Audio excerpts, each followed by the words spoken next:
Okay, so today we're taking a deep dive into something pretty intense. We like to dig into interesting sources, and the one you sent over from the Herald Postmail, well, let's just say they've got some strong Yeah, opinion. they're not exactly known for holding back. Exactly, and this article is about doxing, claiming it almost led to Nick Fuentes, the far-right commentator, being assassinated. Heavy stuff. Yeah, it really is. The article claims that Fuentes' address was shared on X after a controversial post, and that led to an attack. A really bad one. Yeah, multiple casualties, even a dog.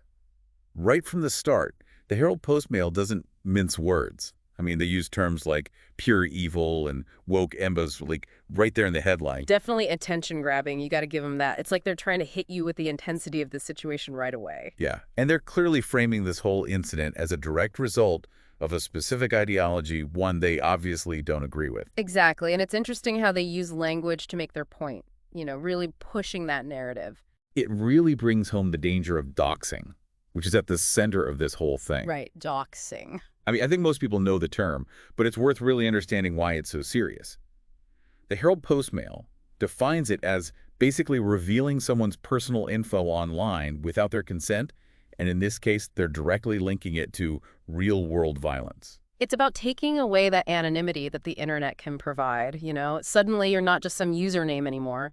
You're a real person with a real address, potentially facing real threats. And it can make online harassment so much worse, right? Exactly. It can escalate things dramatically. Like the article suggests happened here, where it went from online anger to an actual attack with tragic consequences. And the post that supposedly triggered it all, Fuentes, your body, my choice forever statement. What do you make of that? Because it's loaded, isn't it? Oh, yeah, for sure. You can interpret it in different ways depending on your own views, and it definitely seems designed to provoke a reaction, especially given Fuentes' other, more controversial stances. Right, it plays into his whole persona. Exactly. It feeds into the existing tensions. And the Herald Postmail doesn't hold back, calling the attack an assassination attempt with, well, the terrible outcome. They're connecting those dots very clearly, aren't they? Saying the doxing led directly to the violence. Yeah. It is important to remember, though, they don't actually provide any specific evidence for a planned assassination. Just that strong assertion. Right. That's a good point. It's more about the overall argument they're making, the potential consequences of unchecked online behavior, even if the specific details are a bit murky. And they double down on that by really pushing for freedom of speech. They even call for completely unregulated comments on their own website. That's quite a contrast to the push for more content moderation we hear from a lot of other places. Totally. It really highlights that whole debate, doesn't it? The tension between wanting free expression and needing to protect people from online harm. Yeah. Where do you draw that line? It's tough, and the Herald Postmail seems to land firmly on the side of no restrictions, trusting individuals to be responsible. Whether that's realistic or not, well, that's a whole other discussion. So we've looked at doxing through this very specific lens, the Herald Postmail, a source that is definitely not afraid to pick a side and run with it.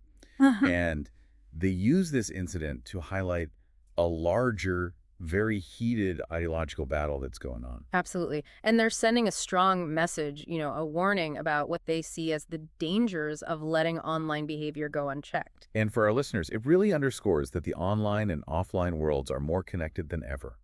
It's a lot to think about, especially how the language we use online can have such powerful real-world effects. Yeah, it's a good reminder to be careful about what we say and share, and to always try and consider the potential consequences. Great point. Well, that's our deep dive into the Herald Postmail's take on this very complex issue. It's a lot to unpack, and I think it raises even more questions than it answers. So, thanks for joining us, and keep those critical thinking skills sharp out there in the digital world. Absolutely. Until next time. See you then.